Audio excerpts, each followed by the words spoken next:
تو اگر اب اس میں دیکھا جائے تو یہ تو جو لکوڈ پارٹی ہے نتن یاہو کی، جب سے یہ اب اس نے پارٹی جوائن کی ہے، اور جو اس کی پارٹی کا مینڈیٹ ہے، ان کا مینڈیٹ ہی یہ ہے کہ ہم نے جتنا بھی فلسطینی علاقہ ہے وہ سارے کا سارا ایکوائر کر لینا۔ اور آج جینوسائڈ کرنے کے بعد ملبے کے ڈھیر کے نیچے کتنے لوگ دبے ہوئے ہیں، اب ہمارے پاس پوری تعداد نہیں ہے، کتنے لوگ مس پلیس ہو گئے ہیں، کتنی ہیومن ٹریفکنگ ہو گئی ہے، ہمیں نہیں پتا۔ لیکن اب اس کے پاس الٹیمیٹ حل اس نے یہ بتایا ہے، اور اس کو بتانا پڑا ہے سب کے سامنے کہ ہم ان جگہوں کا کنٹرول نہیں چھوڑنا چاہتے، کسی بھی نیوٹرل عرب جو ہے وہ پارٹی کو ہم یہاں کی پولیٹیکل اسٹیبلشمنٹ بنائیں گے۔ یہ نہیں بتایا کہ کون سی نیوٹرل پولیٹیکل جو ہے وہ عرب پارٹی ہوگی، کون سے ملک کے لوگ ہوں گے، اور وہ غزہ کا کنٹرول سنبھالیں گے، اور غزہ کے لوگوں کو ہیومینٹیرین کیمپس میں بھیج دیا جائے۔ اور ہیومینٹیرین کیمپ جو ہیں وہ رفح سے مغرب کے پہ بنائے جا رہے ہیں کنکریٹ کے باربڈ وائر کے ساتھ، وہ بالکل اسی طرح کے کنسنٹریشن کیمپس ہیں جو نازی نے بنائے تھے۔ ان کو ویسٹ اور نیتن یاہو ہیومینٹیرین کیمپس کہہ رہے ہیں، اور انہوں نے کہا ہے کہ جتنے بھی غزہ کے لوگ والنٹیرلی وہاں پہ جا کر شفٹ ہو جائیں گے، ان کی ہم بایو میٹرک کریں گے، ان کو ایک ہم وائر پہنائیں گے جس کے اوپر ان کا کوڈ ہوگا، اور اس باربڈ وائر اس جیل کے اندر وہ رہیں گے، اور اس کانسنٹریشن یا ہیومینٹیرین کیمپ جو بھی وہ کہہ رہے ہیں ان سے باہر جو بھی ہوگا اس کو ہم ایز اے تھریٹ ڈیل کریں گے، اور وہ شوٹ ایٹ جو ہے وہ کل ہوگا جہاں بھی وہ نظر آئے گا۔ اس کے بعد ہم حماس سے ڈیل کریں گے۔ جی بالکل، اب اس کے مسئلہ یہ بعد ہے کہ حماس حماس کے کے پاس ساتھ ابھی بھی ڈیل زندہ کریں گے۔ ڈاکٹر شازیہ صاحبہ ہمارے ساتھ ہی رہیے گا، یہاں وقت تو ایک بریک کا، ہمارے ساتھ ہی رہیے۔ ناظرین، جیسے کہ آپ کو پتہ ہے کہ ہم بات کر رہے ہیں غزہ میں جو اسرائیل کے مظالم جاری ہیں، اور اب 27 یورپی ممالک نے اسرائیل سے غزہ میں امداد کی بلا روک ٹوک جو ہے ترسیل اور رسائی کا مطالبہ کیا ہے۔ اسی حوالے سے ڈاکٹر شازیہ سے بات کرتے ہیں۔ ڈاکٹر صاحبہ، اس حوالے سے آپ کیا کہیں گے؟ جو غزہ کو ڈیلی ضرورت ہے 600 ٹرکس کی منیمم، صرف زندہ رہنے کے لیے، اور 600 ٹرکس تو وہاں نہیں جا پا رہے۔ پچھلے 2 مہینوں میں وہاں پہ صرف 80 ٹرک گئے ہیں، اور جو راستہ ہے چونکہ چاروں طرف سے بند ہے غزہ جو ہے، اور وہاں پہ اسرائیل جو ہے اس نے راستہ روکا ہوا ہے، تو وہاں پہ ٹرکس باہر کھڑے ہوئے ہیں، اندر نہیں جانے دیتے۔ اور اس سے پہلے میں ذکر کر رہی تھی کہ جو اندر سامان جاتا ہے وہاں پہ بھی آئیسس اور القاعدہ کی باقیات جو ہیں وہ وہاں پہ پلانٹ کی گئی ہیں، اور باقاعدہ آن ریکارڈ جو ہے ابو شباب نام کا بندہ اپنے گونز کے ساتھ وہاں پہ لوٹ مار کرتا ہے، اور جو کچھ وہاں پہنچ جاتا ہے اس کو بھی لوٹ لیتا ہے یا پھر بلیک پہ بیچتا ہے، اور وہ باقاعدہ وہاں پلانٹ کیا گیا ہے اگینسٹ حماس۔ تو آئیسس جو ہے وہ غزہ میں پہنچا دی گئی ہے، میرا پوائنٹ یہ ہے۔ تو اگر القاعدہ اور اس طرح کی اور جو ہیں وہ ایکسٹریمسٹ گروپ وہاں پہ پہنچ جائیں گے، تو پھر اسرائیل اپنا پلہ جھاڑ کر یہ وہاں پر ان سے جو ہے وہ میساکر اور جینوسائڈ کروانا شروع کر دے گا، چونکہ اس نے سیریا میں ان کو پلانٹ ہی اس لیے کیا ہے کہ ان کو ان کا سپل اوور اور ان کی ایکسٹینشن جو ہے وہ ارد گرد کے علاقوں میں کی جائے۔ تو ہم بات کر رہے تھے کہ 600 ٹرک ڈیلی منیمم زندہ رہنے کے لیے ان کو چاہیے، 80 ٹرک پچھلے 2 مہینے میں پہنچے ہیں، راستہ بند ہے، اندر جانے نہیں دیتے۔ اس کی وجہ یہ ہے کہ ہبرو میڈیا میں وہ یہ کہتے ہیں کہ ہم ان کو سٹارو کر رہے ہیں، اور اس لیے کر رہے ہیں کہ ہمارے ہوسٹیج واپس کریں، اور غزہ کے لوگوں کو ڈیزرو کرتے ہیں کہ ان کو بھوکا مارا جائے کیونکہ یہ حماس کا ساتھ دے رہے ہیں۔ ہبرو میڈیا میں یہ کہتے ہیں، انٹرنیشنل میڈیا پہ کہتے ہیں ہم کسی کو سٹارو نہیں کر رہے ہیں، ہم کھانا بھیجتے ہیں، حماس کھانا لوٹ لیتا ہے اور اس کے بعد اپنے ہی لوگوں کو بھوکا مارتا ہے۔ پھر کچھ ممالک نے بیچ میں انٹروین کیا ہے اور ایئر ڈراپس جو ہیں وہ بھیجنے کی کوشش کی ہے، جس کی ڈیوٹی جارڈن کو لگی ہے، اور جیسے ہم جانتے ہیں کہ جارڈن کے اندر وہی پپٹ رجیم ہے، تو انہوں نے جو ایئر ڈراپ بھیجے ہیں وہ یا تو لوگوں کے سروں پہ گرے ہیں، یا پھر وہ زیادہ تر ایسے علاقوں میں گرائے گئے ہیں جہاں پر جو کہ کامبیٹ اور وار زون ہے، جہاں پر جا کر کھانا لیا ہی نہیں جا سکتا۔ اور 4 پوائنٹس جو ہیں وہاں پہ غزہ ہیومینٹیرین ایڈ جو ہے ایک گروپ بنایا گیا ہے، کیونکہ یونائٹڈ نیشن تو وہاں پہ انہوں نے UNRWA تو بین کر دیا ہے کہ وہ دہشت گرد ہیں، اقوام متحدہ کو بین کر دیا ہے، اپنی ایک شیڈو قسم کی کمپنی بنائی ہے ایڈ ڈسٹریبیوشن سینٹر کی، اور 400-500 ڈسٹریبیوشن سینٹر ختم کر کے 4 جگہ پہ صرف وہ ڈسٹریبیوٹ کرتے ہیں ایڈ کو، اور وہ بھی IDF سولجر وہاں پہ لوگوں کو ٹارگٹ کلنگ کرتے ہیں، اور ان کی ویڈیو وائرل ہو رہی ہے جس میں وہ یہ کہہ رہے ہیں کہ ہم دیکھتے ہیں کہ کس باڈی آرگن پہ تم نے نشانہ لینا ہے، تو وہ وہاں بیٹھ کر نشانے بازی کے مقابلے پہ جوا بازی کر رہے ہوتے ہیں، وہ وہاں پہ مقابلہ کر رہے ہوتے ہیں انسانوں کے اوپر کہ کس کو کہاں گولی مار۔ تو یہ ساری باتیں کرنے کا مقصد اور لوگوں کی دل آزاری کرنے کا مقصد صرف یہ ہے جی کہ ہم بائی اسٹینڈرڈ ہیں اور ہم بالکل، یہ لوگوں کی دل سب آزاری کچھ کر رہے ایک ہیں اور ایکٹیو بائی جینوسائڈ اسٹینڈرڈ سے اور ڈبل دیکھ رہے ہیں اسٹینڈرڈ کے اور لوگ ہیں۔ بات کر رہے ہیں ڈاکٹر صاحبہ ہمارے اس ساتھ کی رہیے گا، سجاد بخاری صاحب کی جانب جائیں گے۔ جیسا کہ ڈاکٹر صاحبہ نے بتایا کہ 600 ٹرک چاہیے اور پچھلے 2 مہینوں میں صرف 80 ٹرک پہنچائے گئے ہیں، اور 27 یورپی ممالک جو ہیں وہ اس چیز کی اپیل کر رہے ہیں اسرائیل سے کہ امداد بلا روک ٹوک غزہ میں پہنچائی جائے، تو اس پر آپ کیا کہیں گے؟ دیکھیں یہ جینوسائیڈ ہے، اور یہ جو حربے استعمال کیے جا رہے ہیں، تو آپ کو بھی یاد ہوگا، بلکہ ڈاکٹر شازیہ بھی اس بات کی تائید کریں گی کہ اقوام متحدہ کے، کیونکہ میں ان کے پہلے بھی ذیلی اداروں کا ذکر کر چکا ہوں، تو ورلڈ ہیلتھ آرگنائزیشن اور ورلڈ فوڈ پروگرام جو ہے اس حوالے سے اپنے خدشات کا اظہار کر چکا ہے، اور ایک قحط کی صورتحال ہے۔ لیکن اس قحط کی صورتحال میں بھی اگر آپ دیکھیں، اور ایسے حالات میں جبکہ اسرائیل یہ سمجھتا تھا کہ ماں سوائے پاکستان اور چند ممالک کے فلسطین کی حمایت میں کوئی بھی نہیں بولے گا، اب آپ دیکھیں کہ کینیڈا جیسا ملک اور برطانیہ جیسا ملک اور اب آسٹریلیا جو ہے وہ بھی ریکگنیشن کی طرف جی بڑھ رہے ہیں، ڈاکٹر اور صاحب بالکل، اسرائیل یہی سوچتا تھا کہ فلسطین کے حق میں کوئی بھی نہیں کھڑا ہوگا اور وہ تنہا رہے گا اور جیسے وہ مرضی کرے گا۔ گفتگو کا سلسلہ آگے بڑھائیں گے، یہاں وقت تو ایک بریک کا ساتھ ہی رہی۔ ناظرین، جیسے کہ آپ کو پتہ ہے کہ ہم اسرائیل کی جو دہشت گردی جاری ہے فلسطین میں، اس پر گفتگو کر رہے ہیں اور گفتگو کا سلسلہ آگے بڑھائیں گے۔ ڈاکٹر سجاد بخاری صاحب ہمارے ساتھ موجود ہیں۔ ڈاکٹر صاحب، جیسے کہ ہم پہلے بات کر رہے تھے کہ اسرائیل کی جو دہشت گردی بڑھتی جا رہی ہے اور وہ رک نہیں رہا، اور وہ یہ سمجھ رہا تھا کہ فلسطین تنہا رہ جائے گا، لیکن فلسطین کے حق میں اب پوری دنیا سے آوازیں اٹھ رہی ہیں۔ اس تمام تر صورتحال کو اور اپنی گفتگو کو آپ سلسلہ آگے بڑھائیے گا۔ دیکھیں اس کے کچھ محرکات ہیں جسے سمجھنے کی ضرورت ہے کہ اسرائیل کی کیوں شامت آئی ہے۔ میں نے جیسے آپ کو پہلے بنایا کہ اب جو دنیا میں صف بندیاں ہو رہی ہیں وہ ایک بہت بڑی وجہ ہے۔ یوکرین وار کے بعد میں سمجھتا ہوں کہ حالات بہت ہی بدل گئے ہیں،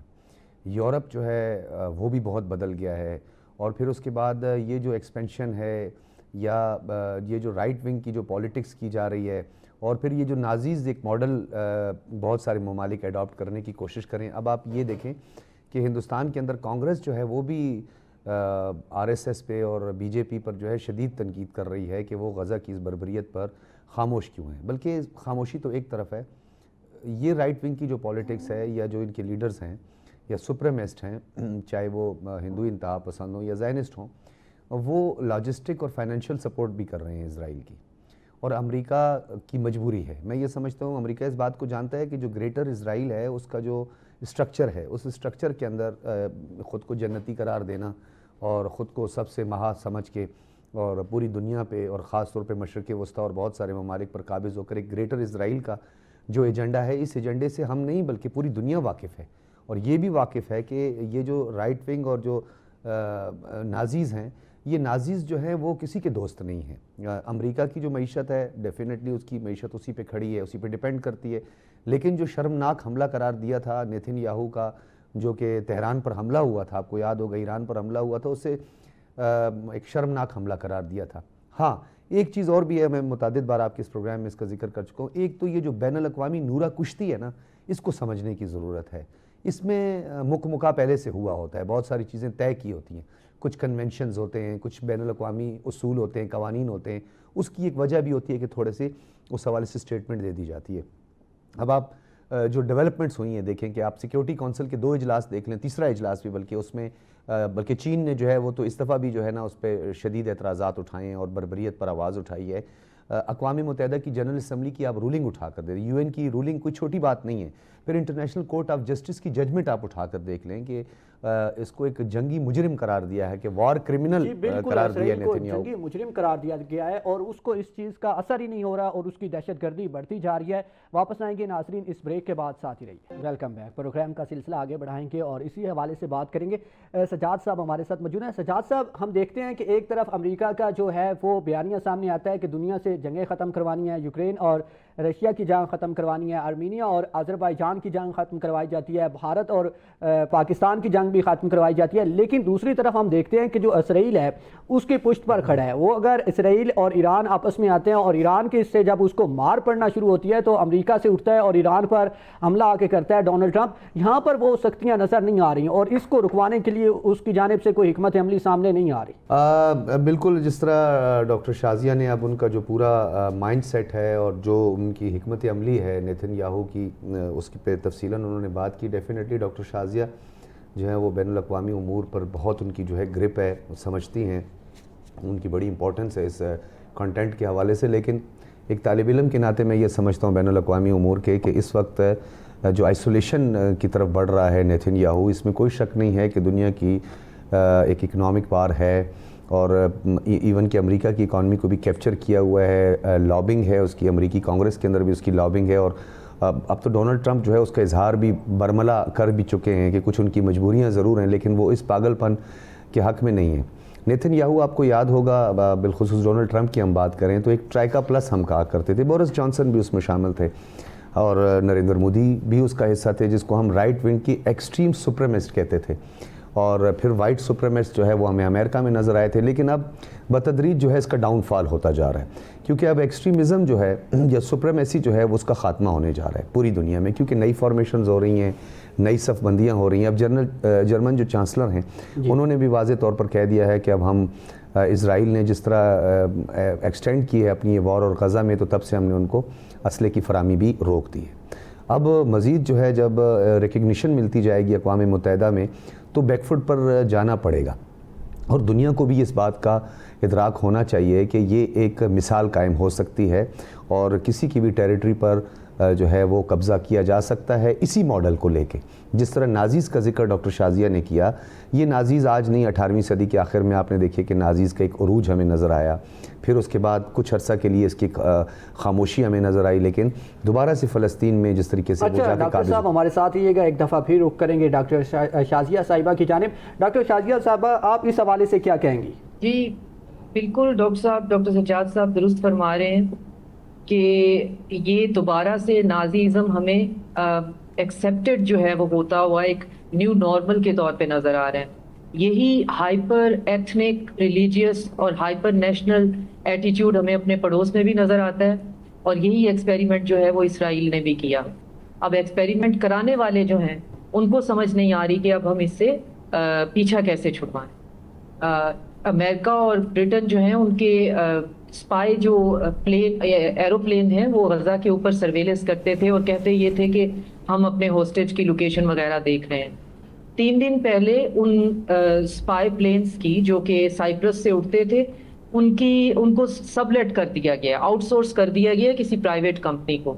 اب ساری دنیا کو سمجھ میں آ گیا ہے کہ آج نہیں کل 50 سال بعد یہ وار کرائم ہیں اور ہم وار کرمنل ٹھہرائے جائیں گے اور یہ جینوسائیڈ ہے اور ہمیں اس کا جواب دینا ہوگا. تو یہ آؤٹ آف ایمپتھی یا سمپتھی جو ہے وہ اپنے نازیزم کے ایٹیٹیوڈ سے باہر نہیں جا رہے، یہ آؤٹ آف نیسیسٹی کر رہے ہیں. اسرائیل کے اندر جو ہے وہ اتنی آوازیں اٹھ رہی ہیں، 50% سے ڈاکٹر زیادہ. شازیہ صاحبہ ساتھ ہی رہیے گا، واپس آئیں گے اس مختصر بریک کے بعد. ڈاکٹر صاحب میں آپ کی طرف آؤں گا، ہمارے پاس وقت بھی مختصر ہے، اور یہ بتائیے گا کہ اس مسئلے کا کوئی حل بھی نکل سکے گا جلد از جلد؟ دیکھیں جتنے بھی تصفیے ہوئے ہیں یا جتنے بھی جو مسائل دنیا نے فیس کیے ہیں، آپ دیکھیں 2nd world war, 1st world war, وہ مسئلہ بھی تو حل ہوا ہے، یہ مسئلہ بھی حل ہوگا. لیکن اس کو قبل از وقت اگر نہ حل کیا گیا اس مسئلے کو تو یہ آگ مزید پھیلتی جائے گی. میں نے آپ کو کہا کہ یہ ایک مثال بن جائے گی اور پھر اس سے فائدہ اٹھایا جائے گا ان ممالک کا، اور آکوپیشنز جو ہیں وہ بڑھتی جائیں گی پوری دنیا میں. تنازعات تو بہت سارے ممالک کے ہیں، جہاں جہاں بارڈرز ہیں وہاں وہاں تنازعات ہیں. تو میں سمجھتا ہوں کہ اگر اس کو نہ روکا گیا، یہ رائٹ ونگ کے جو میں نے آپ کو کہا نا کہ جو نازیز کا ایک ایجنڈا ہے اور نیتن یاہو جس کو لیڈ کر رہے ہیں اس وقت، ان کا ایجنڈا جو ہے وہ بالکل ایک ہیجمونک ان کا ڈیزائن ہے، اور وہ گریٹر اسرائیل کے لیے، جس کو آفاقی اسرائیل بھی کہتے ہیں. پھر اس میں بیت المقدس ان کے لیے جو ہے اس کو وہ قلعہ سمجھتے ہیں اس کو. میں سمجھتا ہوں کہ ان کا جو یہ مائنڈ سیٹ ہے اس میں کمی نہیں آ سکے گی. ہاں جو انٹرنیشنل پریشر ہے جی بالکل، ڈیفینیٹلی اس کا اثر ہوگا ہے، اس کا اثر بھی ہوگا. ڈاکٹر سجاد صاحب اب ایک دفعہ پھر رخ کروں گا ڈاکٹر شازیہ صاحبہ کی طرف. ڈاکٹر صاحبہ آپ کیا اس مسئلے کا حل دیکھتی ہیں اور کیا آنے والے وقت میں اس کا جلدی حل نکل آئے گا؟ میں بالکل اتفاق کرتی ہوں ڈاکٹر سجاد صاحب کی بات سے کہ مسئلوں کے حل نکل آتے ہوتے ہیں. ہاں اگر ہولوکاسٹ جو ہے وہ رک گیا، لیکن کس قیمت پہ رکا؟ آج پورا یورپ جو ہے وہ ہولوکاسٹ کے لوگوں کے جو وکٹمز ہیں ان کے میوزیم سے بھرا پڑا ہے، اور وہاں جا کے لوگ افسوس کرتے ہیں، دکھ کرتے ہیں. تو یہ تو ہماری آنے والی نسلیں غزہ پہ بھی کر لیں گی. ایون ویسٹ بینک میں جو کچھ ہو رہا ہے وہ بھی ہمارے سامنے ہی ہے. تو اس مسئلے کا حل بھی ہو جائے گا. سوچنے کی بات یہ ہے کہ یہ جی بالکل، اس کتنی مسئلے کا کس بھی کاسٹ ڈاکٹر پہ صاحبہ ہوگا. حل ہو جائے گا. آپ دونوں کا بہت شکریہ، آپ لوگوں نے قیمتی وقت دیا. اسی کے ساتھ آج کے پروگرام سے اجازت دیجیے. اللہ حافظ.